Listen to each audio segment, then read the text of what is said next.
Do céu a uma porta. Olá, tudo bem? Prazer poder falar com você, com a sua família nesse momento do estudo da Palavra de Deus.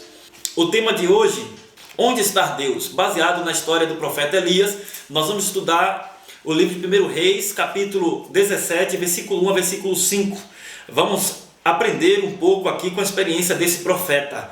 Muitas pessoas fazem esta pergunta devido às situações que têm experimentado em suas vidas. As pessoas acabam enfrentando algumas dificuldades e às vezes chegam a acreditar na filosofia de que Deus criou o ser humano e deixou a sua própria sorte. Talvez esta seja uma experiência que você esteja vivendo e baseado na palavra de Deus, eu quero trazer respostas para a sua vida. Onde está Deus? Vamos abrir a Bíblia, 1 Reis, capítulo 17, versículo 1 ao versículo 5. Você tem sua Bíblia aí? Pegue e vamos estudar juntos a palavra do Senhor nesse momento. Eu vou abrir a minha Bíblia aqui e eu quero que você também abra a sua Bíblia para a gente estudar o que Deus tem a nos ensinar aqui neste momento. 1 Reis capítulo 17, versículo 1 ao versículo 5. Antes de nos deter ao texto bíblico, nós vamos orar e pedir a Deus que abençoe o estudo da sua palavra neste momento. Vamos falar com Deus. Soberano Deus, estamos com a tua palavra aberta neste momento. Queremos ouvir a tua voz. Queremos sentir a manifestação do teu Santo Espírito. Nos concede a graça de ter o poder do teu Santo Espírito conosco nesse momento para ministrar, mas também para entender o que o Senhor tem a nos falar. Abençoa, Pai querido, de forma muito especial este teu filho, esta tua filha, que nesse momento participa dessa oração. Está com a Bíblia na mão, está aflito, precisa ouvir a tua voz. Então, por favor, Deus, de forma muito especial e assertiva, fale ao coração deste teu filho, em nome de Jesus. Amém. Amém. Queridos, 1 Reis, capítulo 17, versículo 1 até o versículo 5. Diz a palavra do Senhor assim: Então, Elias, o tesbita, dos moradores de Gileade, disse a Acabe: Tão certo como vive o Senhor Deus de Israel, perante cuja face estou, nem orvalho nem chuva haverá nestes anos, segundo a minha palavra. Veio a palavra do Senhor dizendo: Retira-te daqui, vai para o oriente e esconde-te junto à torrente de Querite, fronteira ao Jordão. Beberás da torrente, e ordenei aos corvos que ali mesmo te sustentem. Foi, pois, e fez segundo a palavra do Senhor, retirou-se e habitou junto à torrente de Querite, fronteira com o Jordão. Queridos, esse é o texto que fala do momento em que o profeta Elias, ele levanta segundo a palavra do Senhor e vai até o rei Acabe para dar uma sentença de juízo para aquela nação. O rei Acabe havia feito o que era mal perante o Senhor, é isso que diz a palavra de Deus. Ele havia feito o que era mal perante o Senhor. Ele havia levantado altares em adoração a Baal, onde oferecia ofertas. Baal simbolizava para aquela nação o Deus da fertilidade, o Deus da prosperidade. E ali eles acreditavam que ele ia abençoar o plantio, a lavoura, e eles prestavam culto àquele Deus. Tanto Acabe quanto aquela nação havia esquecido a fé dos seus ancestrais. A palavra do Senhor diz no livro de Deuteronômio, capítulo 6, versículo 4: Ouve, Israel, o Senhor vosso Deus é o único Senhor. Mas eles haviam esquecido, haviam crescido ouvindo esta mensagem, no entanto, haviam esquecido do plano, do projeto de Deus para a sua vida, no quesito da adoração verdadeira ao verdadeiro Deus. Eles haviam feito contrário à vontade do Senhor e, portanto, aquela nação e também o rei Acabe havia caído no desfavor de Deus. Por esta razão, o profeta Elias, ele começa a orar pelaquela nação para que Deus concedesse um avivamento àquela nação, para que Deus concedesse uma libertação espiritual para aquele povo. Deus concedeu a missão ao profeta Elias de dar a sentença, de dar o juízo para aquela nação. Percebam, queridos, que todas as vezes que uma nação cai no desfavor de Deus, todas as vezes que uma nação começa a fazer contrário à vontade do Senhor, Deus ele envia uma sentença, Deus ele concede juízo para despertar a atenção desta nação para Deus. A intenção de Deus ao provocar o juízo àquela nação, era fazer com que aquele povo voltasse para Deus e clamasse e adorasse o seu santo nome como um verdadeiro Deus. Mas muito pelo contrário, a semelhança dos dias atuais, aquela nação não ouvira o recado de Deus, não perceberam que aquilo era uma oportunidade de arrependimento, de confissão para começar de novo, e continuaram a desonrar o nome de Deus, adorando outros deuses. Como se não bastasse, o rei Acabe, além de ter caído no desfavor de Deus pela falsa adoração a ídolos, ele também havia cometido julgo desigual. O rei Acabe havia tomado para si uma esposa que pertencia aos filisteus. Ele havia trazido para sua casa e casou-se com uma mulher que não tinha a mesma fé que ele, que não tinha a mesma convicção que ele. E como consequência, ele acabou seguindo os seus princípios religiosos. E ele agora começa a adorar deuses que ele adorava. Começa a vivenciar uma experiência cristã semelhante ao da sua esposa. E esquece os seus princípios que lhe foram ensinados. O rei Acabe agora está distante de Deus. A palavra do Senhor diz, queridos, que não andarão dois juntos se não houver acordo entre eles. Deus, ele não concorda e não aprova o jugo desigual. Mas o rei Acabe havia desobedecido o Senhor. Havia feito o contrário à vontade de Deus. E como consequência, o profeta Elias é enviado, queridos, à sua casa, no seu lar, para dar uma sentença.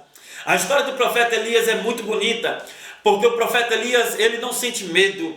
Com fidelidade a Deus, ele levanta e vai até a casa do rei Acabe para dar sentença de juízo. Ali ele chega e fala que tão certo como vive o Senhor, em cuja face ele estava naquele momento, nem orvalho nem chuva cairia sobre aquela terra. Deus dá uma sentença agora de crise, de seca sobre aquela nação. E esta seca é em consequência da falsa adoração que aquele povo havia exercido diante da presença do Senhor. Hoje em dia não é diferente. As crises que nós experimentamos é consequência de estarmos vivendo no desfavor de Deus. Estamos vivendo o contrário à palavra do Senhor.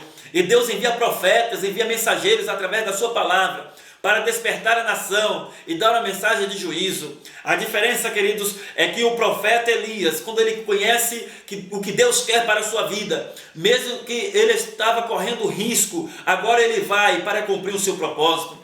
O profeta Elias entende que a sua vida tem um propósito, a sua existência tem um objetivo. Assim como eu e você, nós estamos aqui, a nossa família, nós temos uma missão nesta terra, nós temos um propósito, e mesmo que embora tenhamos que correr risco, nós temos que cumprir a parte que nos corresponde. O profeta levanta e vai dar a sentença de juízo, e Deus fala para ele: agora, filho, você precisa ir para a quarentena, agora você vai para o deserto de Querite, vai para a torrente de Querite, e ali você vai permanecer, mas eu vou enviar corvos para que cuide de você.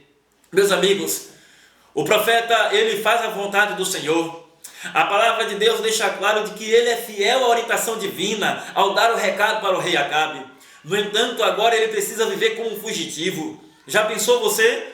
Nós estamos vivendo, fazendo a vontade de Deus, nos preocupamos em ser fiel ao Senhor. No entanto, nós temos que viver às vezes longe de nossa família, nós temos que experimentar situações difíceis em nossa vida, simplesmente por causa da nossa fidelidade a Deus. Perceba aqui algo interessante: o juízo não era para o povo de Deus, o juízo era para uma nação que estava distante do Senhor, uma nação que já estava apostatada, um povo incrédulo, um povo que não tinha o Senhor como Deus. No entanto, quando o juízo chega, afeta também os fiéis. E agora, por causa da seca que iria atormentar aquela nação, o profeta Elias tem que se retirar para a torrente de Querite. Ele agora estava em uma situação delicada, mas a palavra do Senhor diz que o Senhor enviaria corvos para cuidar do profeta. Meus amigos, que mensagem poderosa! Nesse texto aqui nós percebemos a preocupação de Deus em sustentar o seu servo em meio ao sofrimento, a preocupação de Deus em sustentar o seu servo em meio à escassez. Deus pede que ele vá e ele obedece ao Senhor, e Deus disse: eu ordenarei aos corvos para que te alimentem. O estudo acerca do mundo animal nos diz que os corvos estão entre os animais mais egoístas. Eles não são capazes nem de pegar comida, alimento para os seus próprios filhos. Além do mais, eles são capazes de tirar a vida dos seus próprios filhos para se alimentar. No entanto, Deus usa os corvos para poder alimentar o profeta. Deus está dizendo, queridos, de que Ele faz o impossível, porque não há impossível para Deus. Por mais difícil que esteja a sua situação, Deus vai providenciar meio para dar o seu sustento. Mas embora o profeta no deserto, agora na escassez, dependendo unicamente do Senhor, está agora experimentando da bênção de Deus ali no deserto, porque Deus havia enviado os corvos para cuidar dele lá na torrente de Querite. A palavra do Senhor diz que também a torrente se secou em consequência daquela seca, na ausência de chuva. A torrente se secou, ele não tinha mais com que saciar a sua sede. E mais uma vez o profeta se encontra em uma situação difícil, delicada, embora continue sendo fiel a Deus. A palavra do Senhor diz agora a partir do versículo 8, eu queria que você acompanhasse essa leitura, no versículo 8 do capítulo 17 do livro de 1 Reis. A palavra do Senhor diz acerca do profeta que Deus providencia um outro meio. Então aqui diz a palavra do Senhor, versículo 8, acompanhe comigo aí com a sua Bíblia em sua casa. Então lhe veio a palavra do Senhor dizendo: dispõe-te e vai a Sarepta, que pertence a Sidom, e demora-te ali, onde ordenei a uma mulher viúva que te dê comida. Queridos, Deus providencia meios. Quando este meio providenciado por Deus falha, Deus providencia outros meios, e isso demonstra o cuidado de Deus por cada um de nós. Você já parou para imaginar que quando nós lemos esta mensagem, nós percebemos que tem evidência suficiente na vida do profeta Elias, desse mensageiro, para que ele pergunte onde está Deus? Você já percebeu que nós estamos tratando aqui de alguém que é fiel ao Senhor e que está disposto a colocar sua própria vida em risco em prol da pregação do Evangelho? Você já percebeu que nós estamos falando de alguém que está no exercício do seu ministério, no exercício do seu ministério profético? Ele já havia ido até o rei Acabe, já havia dado a sentença de juízo a qual Deus havia orientado. Agora ele já tinha descido até a torrente de Querite, e ali ele permaneceu porque Deus havia ordenado que ele ficasse ali. Ele tinha sido fiel ao Senhor, mas agora ele tinha que lidar com esta situação. Ele tinha que viver agora distante da sua família, distante dos seus, vivendo como um fugitivo, embora sendo fiel ao Senhor. Estava difícil para o profeta. Mas, queridos, vamos olhar de forma positiva. A palavra do Senhor diz que enquanto ele estava na torrente de Querite, o Senhor havia enviado corvos para alimentar ele. Qual é a tua situação hoje? Onde você se encontra? Você tem sido fiel ao Senhor, mas você tem enfrentado dificuldades. Deus tem enviado juízo sobre esta terra, e este juízo que Deus tem enviado a esta terra também tem afetado aqueles que fazem a vontade do Senhor, e talvez você seja um desse. Mas, queridos, eu preciso dizer para você neste momento, de que Deus, Ele vai enviar corvos para sustentar você, e quando a torrente se secar na tua vida, Ele vai pedir para você se levantar, e vai ir a outro lugar, e vai mandar uma viúva sustentar você. Você talvez não compreenda a complexidade de uma viúva sustentar o profeta, mas aqui a palavra do Senhor diz que quando o profeta chega, a partir do versículo 8, à casa da viúva, ele pede o que comer. Esta mulher declara que não tem o que comer, senão um bocado de pão na panela ali e um pouco de azeite na botija. Então o profeta ele diz assim: traga o primeiro para mim, traga. E essa mulher reconhece de que ela estava diante de um servo de Deus, porque havia fé em Israel. Louvado seja o nome do Senhor, porque essa mulher compreende que é importante colocar Deus em primeiro lugar. O profeta nos ensina, queridos, a partir da sua experiência, de que em meio à crise, em meio às dificuldades, Deus precisa ser lembrado como o primeiro. E a palavra do Senhor diz aqui no versículo 14, porque assim diz o Senhor Deus de Israel: a farinha da tua panela não se acabará, e o azeite da botija não faltará. A palavra do Senhor está confirmando de que quando nós colocamos Deus em primeiro lugar, Ele vai multiplicar o mantimento. O que me chama a atenção em toda essa história é que Deus providencia meios que aparentemente aos olhos humanos são impossíveis, mas Ele providencia meios para mostrar para o seu servo de que, embora ele esteja numa situação difícil, o Senhor está com ele. Eu não sei se você lembra do texto do livro de Salmos, capítulo 23. Lá a palavra do Senhor diz: o Senhor é meu pastor e nada me faltará. A palavra de Deus interpretada da forma correta ficaria: o Senhor é meu pastor Ele não me faltará. Isso significa de que mesmo que embora estejamos em um período de escassez, estamos com o Senhor. Isso significa se estivermos na bonança, na bênção, estamos com o Senhor. Deus está presente sempre, irmão.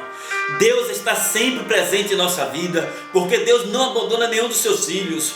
Portanto, não interessa qual a experiência de vida que você esteja experimentando agora, Deus está com você. Deus está aí em sua casa. Deus está sentado do seu lado aí para abençoar você, para cuidar de você. Se Deus enviou corvos para cuidar do profeta, Ele pode enviar corvos para cuidar de você em casa também. E quando não for possível mais alimentar você com os corvos, Ele vai pedir para uma viúva bater a sua porta, para mostrar para você de que não é o instrumento, e sim aquele que está por trás do instrumento, que é o próprio Deus. É Deus que sustenta, é Deus que cuida de cada um de nós. A palavra do Senhor diz no livro de Filipenses capítulo 4, versículo 19: E o meu Deus, segundo a sua riqueza em glória, há de suprir em Cristo Jesus cada uma de vossas necessidades. Não temas, Deus vai cuidar de você, Deus vai cuidar da sua casa, Deus vai cuidar da sua família, assim como cuidou do profeta. Permaneça sendo fiel a este Deus, permaneça sendo fiel a esse Deus.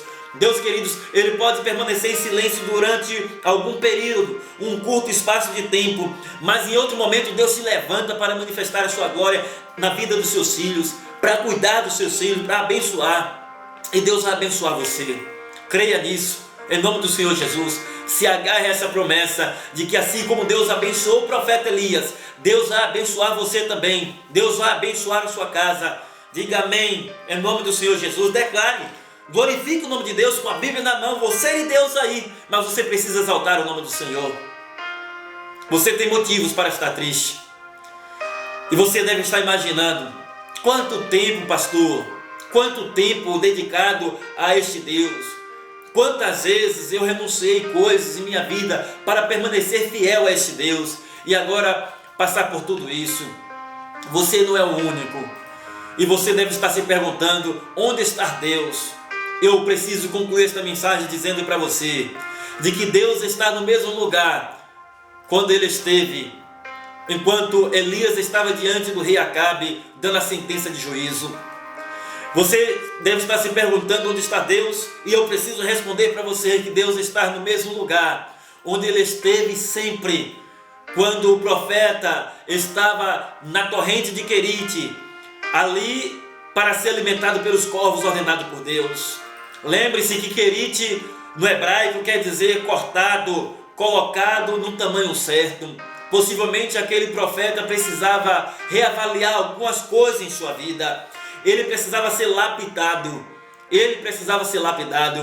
Há quem diga de que o cristão não pode passar fome, o cristão não pode passar dificuldade, e alguns dizem assim: olha, se tu é crente, por que tu passa fome? Como é que tu serve a um Deus desse e você está enfrentando dificuldade? Meu amigo, o deserto é a escola do crente. Ah, pastor, se o deserto é a escola do crente, então quando que eu vou alcançar a minha graduação? Porque há quanto tempo eu estou sofrendo? Tenha fé, tenha paciência. Deus está cuidando de tudo. Ele está cuidando de você, do seu lar, da sua casa. Ele vai enviar, se possível for, corvos em sua casa, em seu lar, para cuidar de você. Então não temas, Deus vai lhe visitar. Deus vai em sua casa, através de um servo dele, através de uma serva, de um amigo, de uma família, ou até mesmo através do animal. E quando tudo isso não for possível, Deus ele pode ir aí para abençoar você. Você crê nisso? Você tem convicção da vontade de Deus para a sua vida? Permaneça sendo fiel. Permaneça sendo fiel. Deus permanece no mesmo lugar de sempre, e de lá, do seu trono, Ele vai abençoar a minha e a sua vida. Então não desista, continue confiando no Senhor, porque Ele tem o melhor para mim e para você. Que o Senhor te abençoe e te guarde, meu irmão, e que neste momento você aproveite para fazer um concerto com Deus, de permanecer firme, a despeito da crise, a despeito das dificuldades, que você possa permanecer com o Senhor, porque Ele vai cuidar de você. Eu quero orar por você neste momento. E esta é a oportunidade que você tem de dobrar os teus joelhos no chão aí e fazer o concerto de permanecer com o Senhor na tua vida, de permanecer sendo fiel a Deus, de renovar a tua experiência com o Senhor. Então fecha os teus olhos, Dobra os teus joelhos no chão se possível. Curva as tuas frontes. Fique em reverência e fale com Deus agora, derramando a tua alma perante o Senhor. Soberano Deus, nós te louvamos por este momento, porque tivemos a oportunidade de estudar brevemente a tua palavra. Sabemos que o Senhor tem o melhor para cada um de nós, e o Senhor não nos deixa sem resposta. Por vezes perguntamos onde está o Senhor, e através da tua palavra o Senhor nos responde que o Senhor permanece no mesmo lugar onde sempre o Senhor esteve, e daí do teu trono o Senhor vai abençoar a mim, o Senhor vai abençoar o teu filho que está aqui orando comigo neste momento, a tua filha, e o Senhor vai estender a mão sobre esta casa e vai conceder a vitória. Permanece, Pai, com esta família, permanece com esse teu filho, realiza os teus sonhos, em nome de Jesus, amém, e graças a Deus, amém. Só pela intercessão do céu a porta não fechou. Jesus do santuário está e espera a sua decisão, pois breve o conflito findará e o céu selado